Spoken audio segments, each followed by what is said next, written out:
The Word of God is alive and powerful, sharper than any two-edged sword, piercing even to the dividing asunder of the soul and spirit, and of the joints and the marrow, and is a critic of the thoughts and intents of the heart. All Scripture is God-breathed, and is profitable for doctrine, for reproof, for correction, for instruction in righteousness, that the man of God might be mature, thoroughly furnished unto all good works.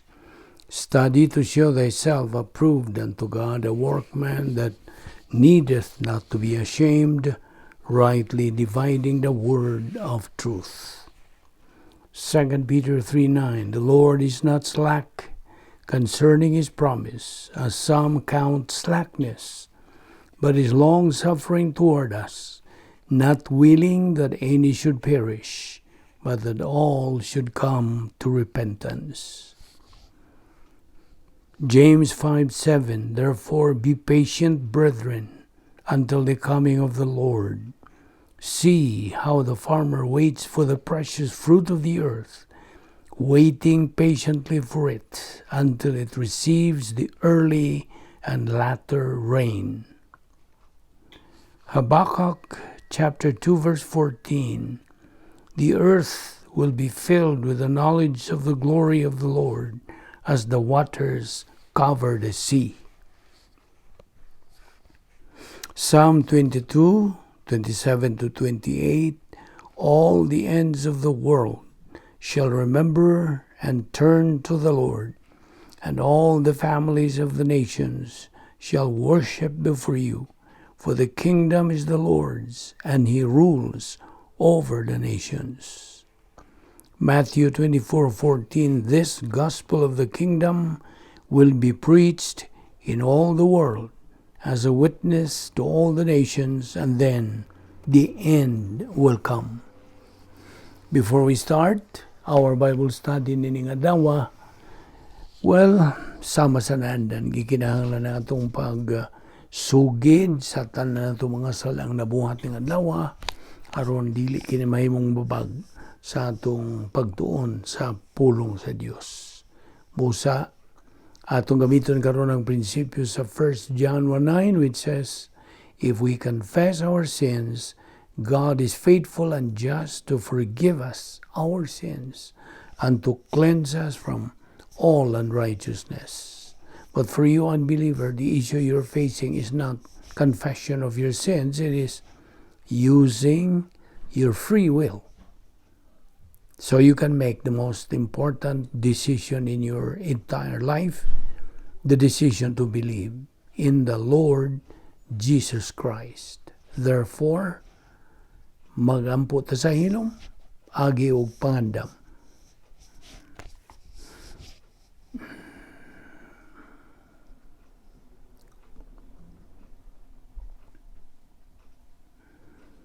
Balaan na mga Diyos, nagapasalamat kami kanimo ning lain sa mga higayon sa among pagtuon sa among pulong. Salamat.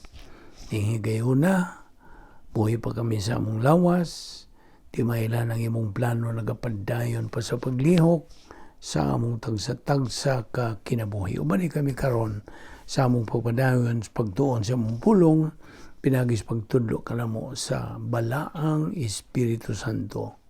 Salamat niya mong Bible study through the YouTube sa Balbido Evangelistic Ministry. Kining tanan among ipasalamatan sa ngalan ni Ginoong Jesucristo. Amen. May adlaw sa tanan nato mga subscribers, atong mga higala, atong mga siligan, atong mga igsuon diyan ni Kristo, our fellow believers. Welcome everybody. Niya pag kita magadupot sa atong tunanan, the role of believers in the devil's world. Padayon kita, una sa tanan, ato nang gituki bahin ang atong pagkakristohanon nga uman kita mudawat sa kaluwasan, then kita nakasud na sa plano sa Dios, o aniya na kita sa phase 2 sa plano sa Dios. In the protocol plan of God, there are 3 phases. Phase 1, salvation. Phase 2, believer in time. Phase 3, believer in eternity. Now, din si kaduhang bahin sa plano sa Dios, ang Dios nagamando kanadto mga magtotoo sa pagtubo diya sa grasya o kay balok ang Ginoong Jesucristo, segundo Pedro 3:18. Now, ang magtotoo kinahanglan nga siya consistent in the post-salvation epistemological rehabilitation, and he should keep on keeping on siyang spiritual momentum. Kini is tantamount to building up our spiritual muscles. Adlaw-adlaw. Dili sinimana, dili binuan. Adlaw-adlaw. Consistent, persistent. So, the believer has to be oriented to grace. Aron siya makatubo spiritually.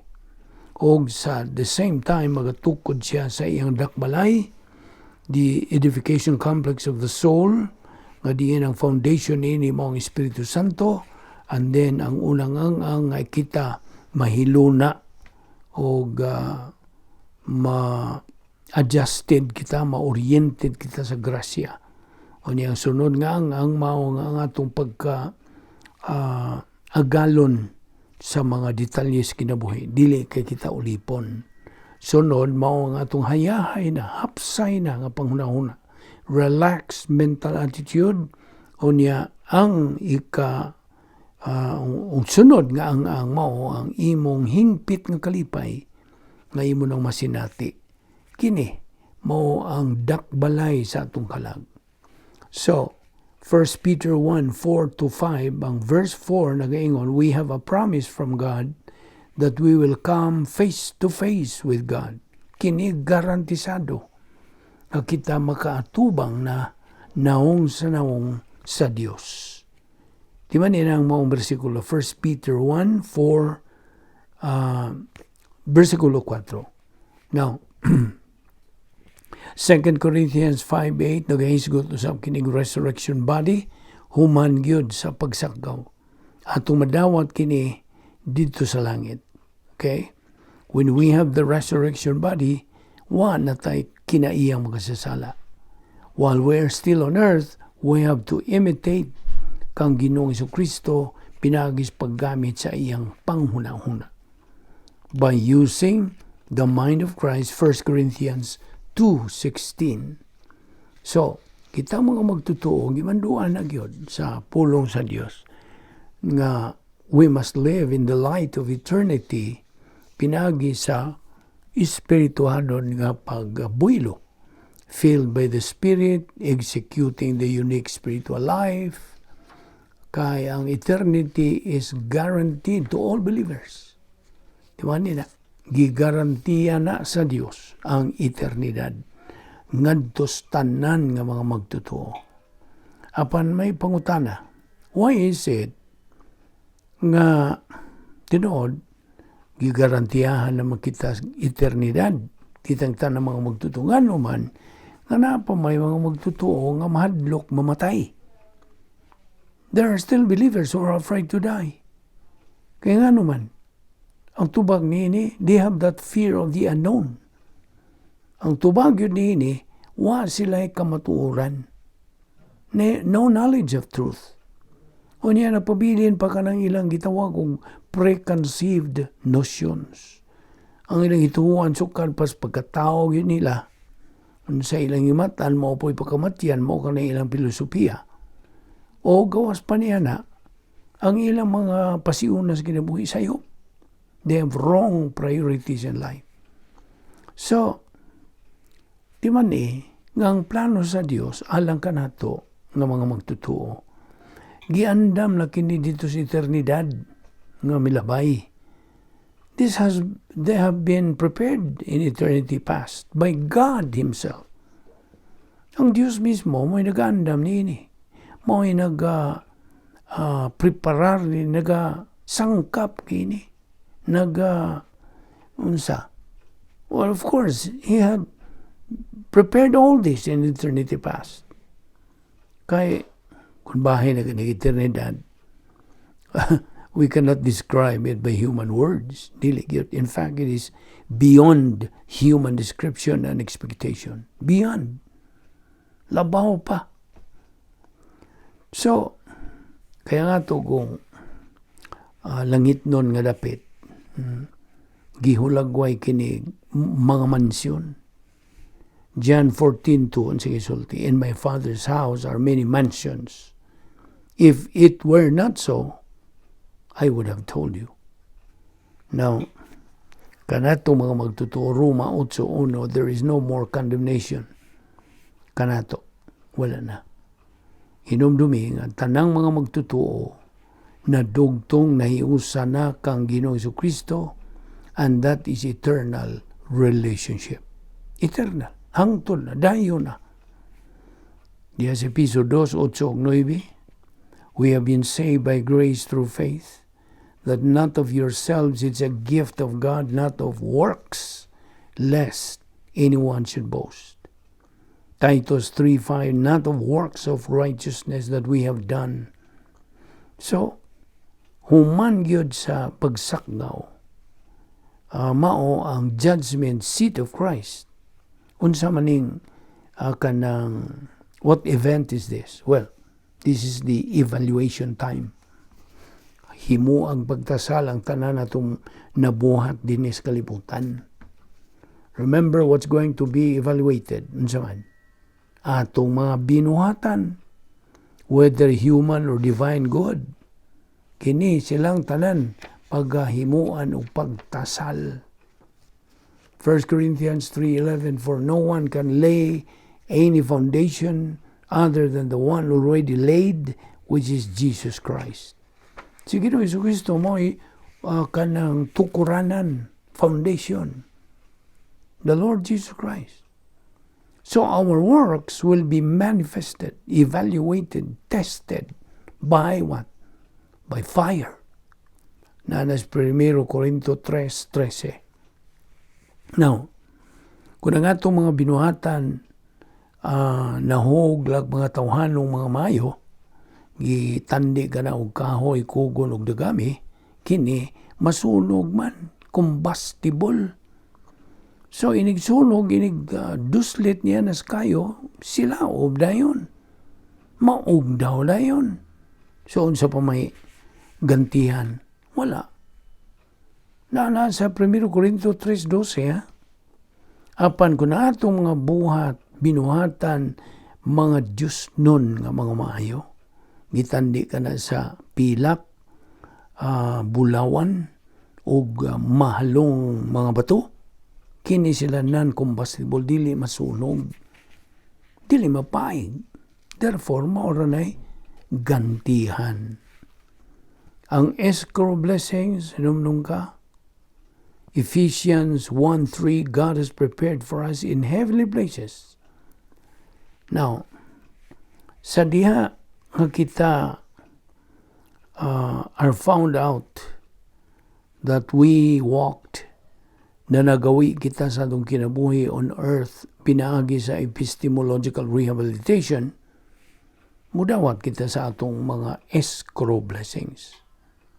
Now, dito sa langit, na ay gitawag og Museum of Heaven. Now, kung ang nasud niya ng Museum of Heaven, mga tawanon lang mga binuhatan, then, wala. Wa kay ganti, dili ka maka-angkon kanila. Hinunuan, mahimo lamang gini silang mga handumanan. Memorial of lost opportunity. Now, ang Diyos naghatag ka natong tanan. Tanang mga oportunidad, tanang mga kaigayunan nga kita mahimo untang mga mananaog, nikao in life, conquerors, and in the life hereafter. Kaya ka na may tugbang sa atong nabuhat ng mga mayong Diyos nun dinhi sa kalibutan, tuay tugbang dito. You see? Sa langit. So, okay, review na po ni. Aron ginidi, nagyod makalimtan. Let's review the three phases of the protocol plan of God. Salvation, believer in time, unsay katulo, believer in eternity. Now, God's plan is described as a right thing done in a wrong way is wrong. A wrong thing done in a right way is wrong. A wrong thing done in a wrong way, wrong. Only a right thing done in a right way is right. Mo na description pagulagway sa plano sa Dios. Besides, God's plan is problem identifier, problem anticipator, problem preventer, and problem solver. Now, di ba kita mga magtutuo, gimanduan sa pagtubo spiritually. Sa atong kalag, pinagis pagtuon sa pulong sa Diyos sa adlaw-adlaw. 2 Peter 3:18. We are expected to become winner believers in this world. We are expected by God. Every believer is expected to reach capacity stage. Aron sa ingon niya na siya makadawat sa temporal nga mga panalangin. Blessing, success, prosperity, promotion. Mga panalangin, mga kalampusan, mga kanang kalambuan, lambo, pag-asenso ba, o ang promotion, ang pagpausbaw kanimo.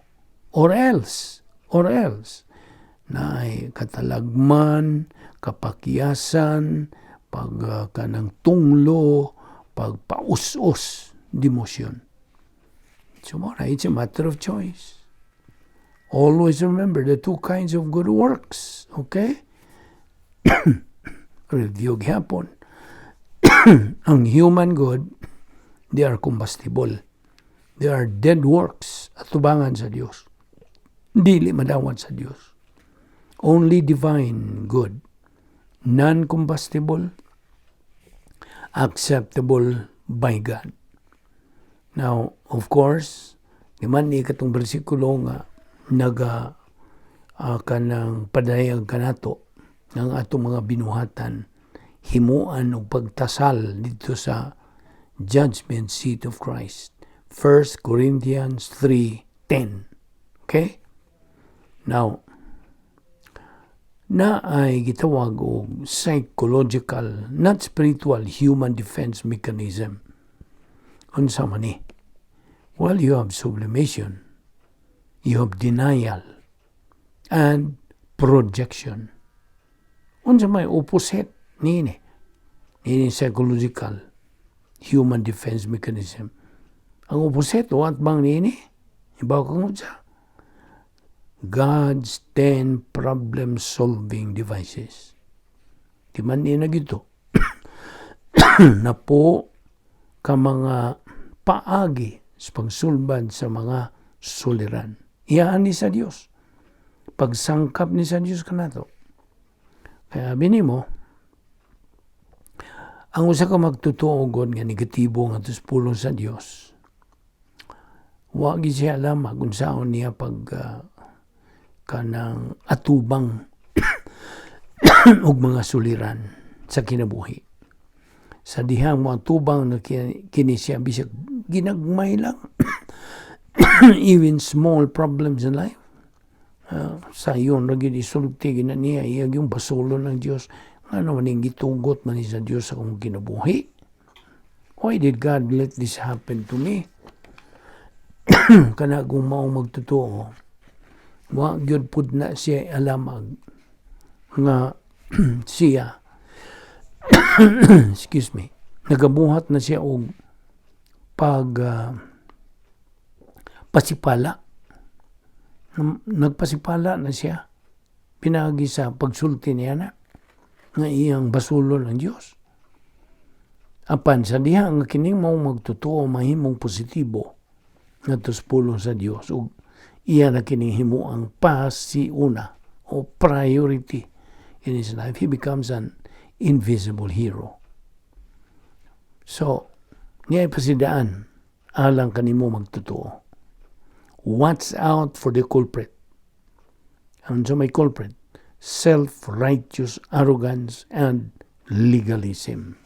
Ayaw gyud sipyat sa pagbantay niya na. So mao kana ang pagulagway kanato kanimo fellow believer nga naatay papel. We are playing a role in the devil's world. So mao na nga hinumdum katong atong hisgutan kagahapon nga teknon sa John 1:12, teknon, pupil, student, disciple, child. Mao to'y teknon gigamit. Now, let us remember that every time kitang magtotoo, magapadayon sa pagsalikway sa rebound, o magpadayon kita sa atong perpetual carnality. Now, ang disiplina sa Diyos, magkasamot sa magkabugat. It becomes unbearable alang niya ng karnal nga magtotoo. Now, katong hisgutan na ito nga kingdom of God, naghisgot kinig inheritance that we believers receive at phase 3 dito na sa eternidad. O niya, ang eternal life is what we inherit at salvation. At the point of salvation, we inherited this eternal life, kinabuhing dayon. So, unsa may diferensya tali sa kingdom of God o eternal life? Well, ang kingdom of God is the eternal state of church-age believers. Ato lang dayon nga kahimtang, ingon nga mga magtotoo, ubos sa katuiga simbahan.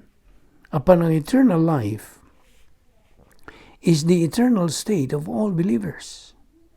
All dispensations na. See? So, nothing a believer can do to lose his salvation. Once saved, always saved. Now, ako maningyatag ni mo noon, there are 3 false conclusions of believers regarding sin. Niya itulo ka mga mini, sayop, bakak nga mga konklusyon mahitungod sa sala. Kaya ang una nini, nagsulti nga, sin kuno in the life means I am not saved. Sayop. Ikaduha, sin in the life means I must add something to faith in Christ before I am saved. Panalitan, mga penitensya, mga sakripisyo, mga kanang kanang puasa, unsa. No. Dili nimo ikadugang sa pagtuo. Kunya ikatulupod, nag-ingon nga sin in the life kuno means I have lost my salvation because I committed sins. Sayop gahapon. So bantay kita nining tulo ka false conclusions of believers bahin sa sala. Now, will not inherit the kingdom of God. Sabot na sabot nini. Meaning, mawagtang ang atong inheritance, ang escrow blessings. We lose the inheritance, escrow blessings, when we say we will not inherit the kingdom of God. We will all inherit eternal life, of course. Because we will never lose eternal life. Di na naman na mo tangtang. Di na na mo wa.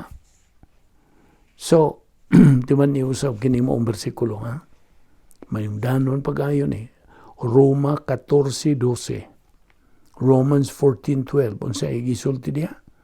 Nga kitang tanan will give an account to God. Manubag ta. Let us remember, nagyatagan ta sa Diyos na at that point of salvation, the 39 irrevocable assets that we received at salvation. Apanay unsa ka revocable, unsa na rebound, alang sa atong pagka-spiritual.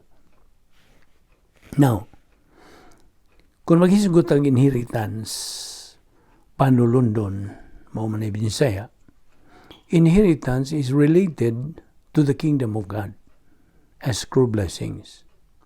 Kita mga magtotoo will inherit eternal life. Ako na pong giusob. That is for emphasis. So we believers will inherit eternal life. Because we believers are part of God's royal family. So, naatay panulundon. But, ngano man, nga dili man ang tanang mga magtotoo, maka-inherit the kingdom of God, ngano man. Because, rules have to be followed. Namanggoy kanang sundon o protocol, mapagi nga pagasundon, a process, aron atong ma-inherit kining escrow blessings. Believers are mandated. Imanduan kitang mga magtotoo sa pagtubo spiritually o atong makabot unta ang spiritual maturity. Kay unsa may naghuwat na dito sa langit. Museum of Heaven waits every believer full of inheritance. Puno sa mga kanang kaayuhan, mga of course panulundon, apan kadto lamang mga magtutuong mga mananaog ang makadawat niini. Di ba ni gina? So unsaon na ito pagdawat niini dito sa kanang eternidad? Pinagi sa atong pagunsa tuman sa mga kanang kinahanglanon. There are rules to follow. So, okay. Mo hisgot ra gud mahitungod din yung pagpakasala na kay mo man lagi ning atong nag-una nga ingnon ta occupational hazard na itong mga magtutuo. Mo ni makababag, mo ni ang makabungkag, makaguba sa itong espirituhanong kinabuhi. Kana bang pagpakasala? Now, ang imong pagkakristuhano, dili ni garantiya nga dili na ka makasala. It's not a guarantee. As long as your old nature is in you, niya man nato, tapot na mas atong kalawasan, you will still commit personal sins. Only the Lord Jesus Christ never sinned. Samtang din siya, nining kalibutan na. Wala, yun siya makabuhat ng sala. Kay kining mga sala, atong ginabuhat adlaw-adlaw, these sins are committed by believers. Galatians 5:19-21. Kini nagpasabot nga there are believers who can do those things mentioned in these verses. Nga na ay mga magtutuo. Karon pangutanay mong kaugalingon, nagabuhat mabakas maong mga sala. Now you are supposed to hate all those sins na ingon nga unsa bag-unang nga tao nga Kristohanon. But despite all this, a believer's salvation is intact. Di man gina. Di na lagi matangtang ang iyang kaluwasan. Now, ako na po ning pasabot niya itong mga magtutuong negatibo, bahin ini. Mga negatibo, that means magtuman gyud sila sa pag-insister nga dili sila mutuon niya na. Kay bisan day kuno magkasala, luwas lang yapon. Of course. Ako ka namang ngingdan nga ang sala dili naman isyo sa kaluwasan gusto. Kaya ang tanan ng mga salagi unsa gihukman naman dito kang Ginoong Jesucristo samtang nagabitay dito sa cross. You see? Iyan ang gidawat tanan. Iyan ang gibayran ng atong mga utang sa sala. So, di magyud sila muto o bahin ining maong doktrinaha nga the doctrine of eternal security. Now, unsa man ning kingdom of God tuod mo balhin tagamay itong paghisgot. Unsa kining kingdom of God? Well, tubag, this is the eternal state of believers. What does will not inherit the kingdom of God mean? Sa but pasabot. Ang but pasabot nini ang mga ganti. It is rewards that's meant here. Now, principle. Not a single sin was not forgiven at the cross. All were forgiven. Now, all believers will inherit the kingdom of God, meaning will receive rewards based on their production. Sabot? Now, inumdumi na po ito katong hisgutan nga diferensya sa hoyos ug teknon. Kini mga Grigong pulong niya, hoyos, child, nagyapon, teknon, being trained, being guided, children of God. Excuse me. Kining teknon. Kung naa ka na gisgutan sa 1 John 1:12. As many as received him, give he the power to become children of God. Teknon. Now, laing pangutana. Unsa may tuyo sa atong gisgutan nga great power experiment. What is the purpose? Tubag, aron nga kita makagamit sa mga kasangkapan nga gigamit ni Ginoong Kristo samtang dinhi siya sa kalibutan which made him a winner. Great power experiment. Mao nabot sa Dios nga atong gamiton kini. Gibilin kini Ginoong Kristo sa iyang pagbuhi siyang espiritu dito sa cross. At the same time iyang gibilin kini. Great power experiment. So, Galatians 3:26, by faith in Christ you became children of God. Now, kining mga panulundon, inheritance, okay, gisangkap kini alang ka lang mga magtotoo. God provides every believer niining maong mga inheritance. Na kanagisgutan sa Episo 11, Episo 1:3. Now, a believer receives this inheritance due to his capacity to receive. Na naman siya katakos. Okay? O sa diha nga na kay katakos, then you are qualified to receive them. So, akong malikon, a believer receives this inheritance due to his capacity to receive. Na ito ni ipadayon ugma, di nila muna kita usa mohonong sa atong hilisgutan bahin sa the role of believers in the devil's world. Okay? Mag-ampo ta.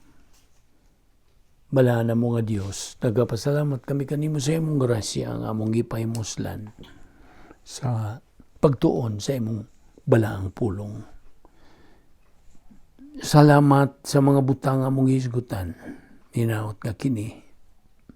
Masilsil gayon din sa among alibatakan, sa among kalag. Aron kini mo among mabaon nigbiya na mo ning kalibutan na. Salamat sa imong grasya. Grasya ang imo pa kaming ipabuhi hangtod ning higayuna. Grasya nga imo kaming isangkapan. Stanan nga mga gipagsangkap nimo kanamo. Buot nimo nga among pahimuslan kini. Aron sa ingon yana kami magakabot gayon sa among espirituhanong pagkahamtong. Salamat ni ining mga kahigayunan nga imong gihatag kanamo. Bisan dili kami takos. Bisan gani ang pagkabuhi, dili kami takos. Kay kinuptan man nimo ang among tagsa-tagsa ka kinabuhi. Ingon nga imong mga anak. Salamat sa imong pagpasabot, pagpatinaw, niining mga butanga. Salamat ning tanan sa ngalan ni Ginoong Hesukristo among bugtong manluluwas. Amen.